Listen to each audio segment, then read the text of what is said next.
Je suis toujours pharmacien, donc le broyer des substances illicites, c'est toujours possible. Test, test, test. Alors, je vais vous raconter mon histoire avec l'écriture. Ça a commencé à l'école primaire. Je me rappelle qu'on avait un prof qui était un peu sadique, et qui s'amusait pour nous punir à nous demander de recopier intégralement les textes à Kitab al-Qira'a. C'est devenu un supplice quotidien pour nous. Et moi, j'ai un très amer souvenir de cet exercice parce que c'était accablant et qu'on voulait faire de nous des automates, des robots. Donc un jour, en recopiant un texte pour la énième fois, j'ai pris une décision. J'ai décidé de changer l'histoire, de prendre des libertés et d'innover. Déjà, de toute façon, les petits personnages polis et pas très réalistes du livre me dégoûtaient. Entre parenthèses, ils ne ressemblaient pas du tout les gens que je voyais dehors. Donc, j'ai essayé de tordre le cou à la réalité. Et c'est simple. Je les ai tous pris, je leur ai enlevé 80 points de QI. Du coup, Mustapha ou la dealer de drogue, Omaro, il voulait sortir avec Leila, Selma, il voulait se faire tatouer. C'est devenu Narcos le truc. C'est devenu les anges de la télé-réalité qui étaient là. Donc, c'est quelque chose de très ancré en moi. J'ai une espèce de refus comme ça de Jihad, on parlait tout à l'heure du refus du shadow, de l'ombre qui est en nous, et le jeu, le persona, la persona. Et moi, j'ai un refus total de cette dénégation. Moi, pour moi, l'écrivain, il a une responsabilité, c'est de dépeindre la réalité telle qu'elle est, même si elle est un peu trop corsée pour les esprits remplis de moralité, comme dirait Nietzsche. Donc, qui تعيش في بلاد comme l'Algérie, où il y a des gens qui sont en train de prendre des barques, destination l'inconnu, il y a encore des gens qui s'immolent, et qu'il y a des auteurs polis qui viennent encore te dire Al-Asafir tuzaqziqu bighazaratin ou Azhar al-Udhwan. Moi je suis dans le refus de ça. Voilà. L'écriture, pourquoi l'écriture? J'ai lu ça une fois, j'ai trouvé ça très très beau. Je vais partager ça avec vous. Sans écriture, le monde n'aurait pas de fenêtre sur la vie. Donc, je vais vous lire une espèce de poème de moi pour vous parler de cette urgence vitale d'écrire. Comme un masque à oxygène, comme si j'étais en apnée si j'écrivais pas. Le poète comme boxeur, comme disait Kateb Yassine, si tu n'écris pas la prochaine ligne, t'es mort. Écris, parce que la vie est injuste, et qu'il faut que quelqu'un lui dise. Écris, pour régler tes comptes avec tes morts. Écris, parce que la médecine, elle, seule, ne suffit pas. Écris, pour donner l'insomnie au dictateur, pour libérer la liberté. Écris, gagne ta vie en la perdant. Écris, car tu as perdu ton pays. Écris, pour sortir de ta propre histoire, renégocier la narration de ta vie. Écris pour te perdre. Écris pour ne pas tout perdre. Écris pour réapprendre à aimer. Mais que les mots ne viennent jamais, que du tumulte dans ton cœur.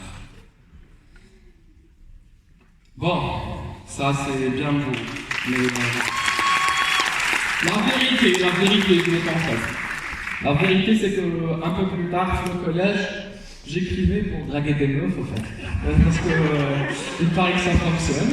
Et les mecs, je vous dis, maintenant, l'histoire qu'on se raconte, Tazama, les femmes nous sont portées que par les biens matériels, les Ibiza blanches et tout. Non, c'est pas vrai. C'est pas vraiment vrai.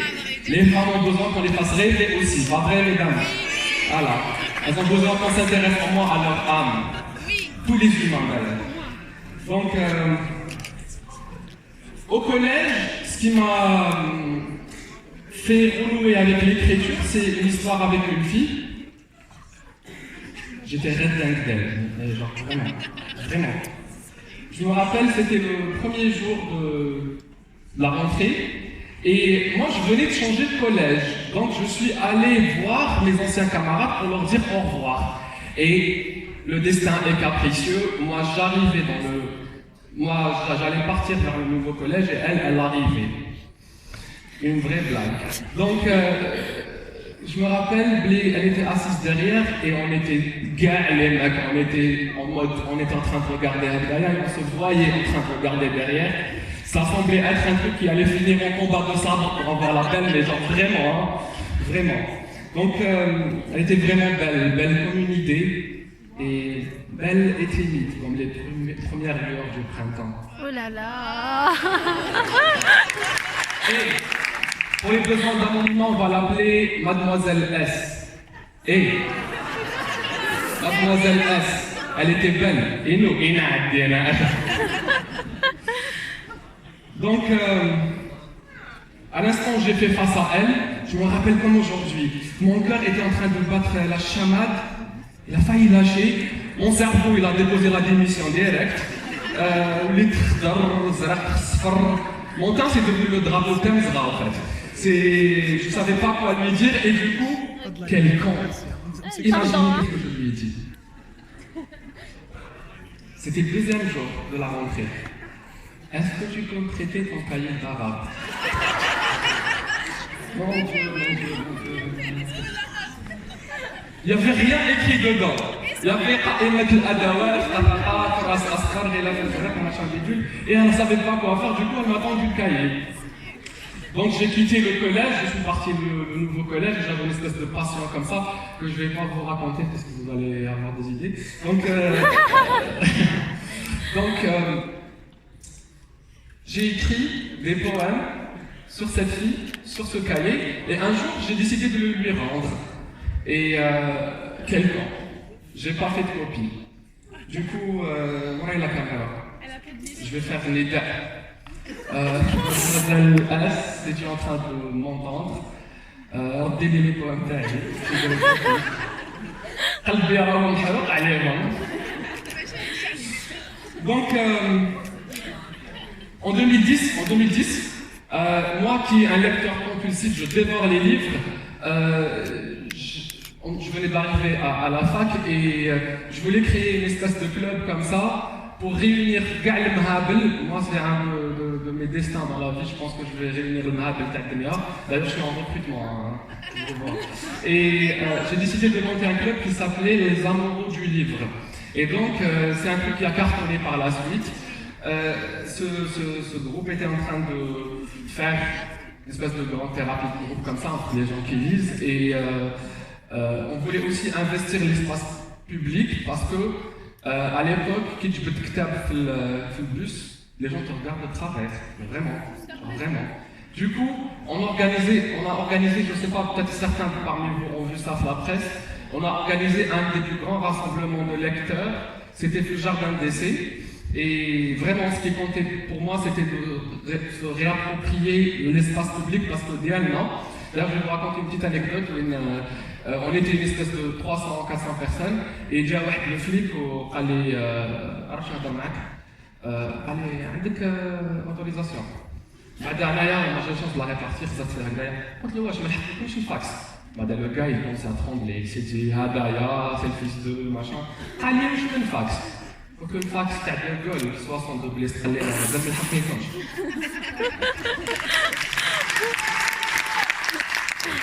Bon, ça a mal fini. L'expérience s'est arrêtée subitement parce que le groupe Facebook a été piraté. Je ne sais même pas par qui. Je ne sais pas, peut-être c'est les hackers de la branche anti-livre Daesh ou un truc comme ça, je ne sais pas. Donc c'est dommage parce que c'était un groupe qui me tenait à cœur. Bon, c'est un jeu de mots. Allez, le jeu de mots, il y a des caprices à la fin pour ceux qui ont sorti le jeu de mots. Ah, me tenir à cœur, piratage. Bon, laissez tomber. À une époque, je me rappelle que j'écrivais beaucoup. Je me rappelle qu'à chaque réception à la bourse, كنت راح نكلاكي ديما هكا نشري des rames de papier, نشري 7-8 rames de papier et j'écrivais au kilomètre. J'en profite pour dire quelque chose. Le tarot n'existe pas. Le talent, c'est avoir envie de faire encore et encore et encore et encore et encore la chose et ne jamais se fatiguer. Écoutez. Donc, je n'ai plus au kilomètre et ma chambre, c'est devenu les archives nationales. Et les enfants avaient un monstre sous leur lit, moi j'avais un monstre de papier sous mon lit. Et ma mère qui était en train de voir ça, avec curiosité, très curieuse, elle est tombée sur une nouvelle, l'écriture. Elle était sur mon bureau et sans me demander la permission, elle a lu. Ma mère c'est quelqu'un de très sceptique, je ne vais pas en parler ici. Je suis pas une psychologue. Donc, qui cherche la nouvelle elle m'a lâché un mot. Merdique. Comme ça, pas de sujet, verbe, complément. Merdique. Et donc, j'ai pris la nouvelle, et il y avait un appel à candidature pour le concours de la meilleure nouvelle d'Algérie, c'est là en 2012, et j'ai envoyé la nouvelle merdique, et on m'a appelé quelques mois après, au téléphone, pour me dire que j'étais l'heureux lauréat du concours. Du coup, Alice 1, le monde 0. Toute la journée, la chaîne 3, on était en train d'entonner mon nom comme ça, on a pris sur un matin, je te kiffe. Donc, madame ma mère, elle a appliqué, elle est venue me voir, elle a dit هذا الكونكور هذا يعني مليح بصح ندولك دراهم شحال اي جو روفي تو سويت ليماج تاع الدراهم تاعي تاع الختانه اللي كان في قربي اللي قالت لي عطيهم لي نخليهم لك. Je pense que vous avez, les mecs, vous avez tous connu un peu ça. La disparition soudaine de votre cagnotte de Ftana Tahara. Et il y a deux trucs. Il y a les 8 milliards d'Algérie et le drame Ftana. C'est les deux cas du siècle. Donc, je suis en train de vous voir. T'as vu le mec qui est en train de raconter sa vie, mais alors quoi. T'as vu, il se crache ici, hein. Eh oui, je suis chez le psy. Là, c'est une thérapie. Celui qui n'a pas compris ça n'a rien compris. À chaque fois, on me dit pharmacie, littérature. What the hell? Pourquoi tu écris? Moi, j'ai toujours dit que l'écriture, c'est comme faire des ordonnances. Ça guérit peut-être pas le cancer, mais ça guérit le désespoir, ce qui est déjà ça. Donc, après avoir eu ce prix, responsabilité personnelle. J'ai décidé de voir de manière plus sérieuse mon rapport à l'écriture. Et même si la perception qu'à mes proches, elle a changé, au fait. À l'âge, parce que j'ai pas cédé.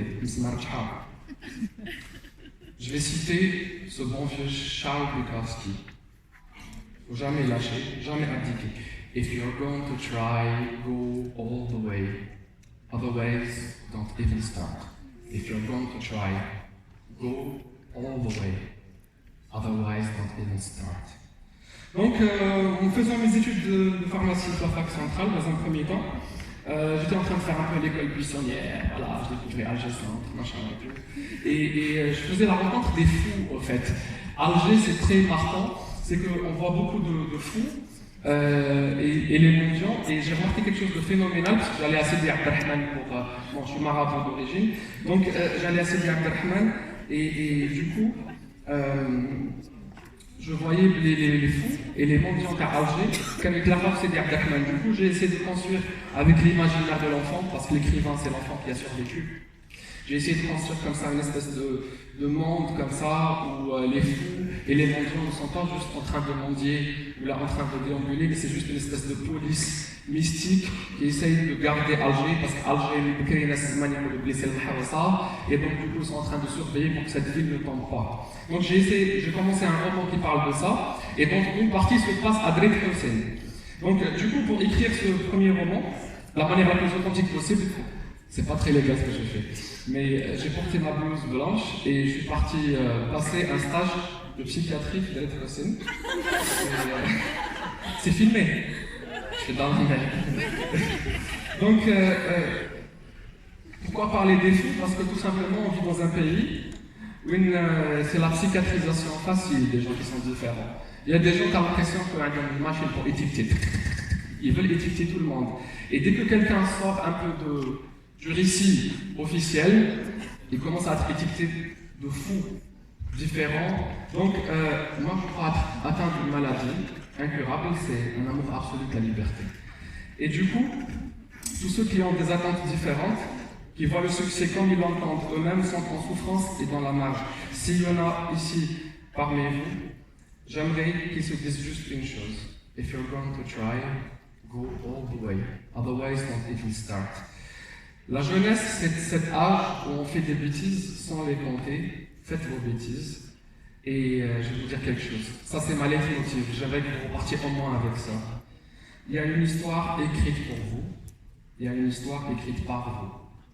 Sortez de l'histoire écrite par vous. Allez à l'histoire écrite par vous. Moi, c'est la découverte de la philosophie existentialiste qui m'a aidé dans ça.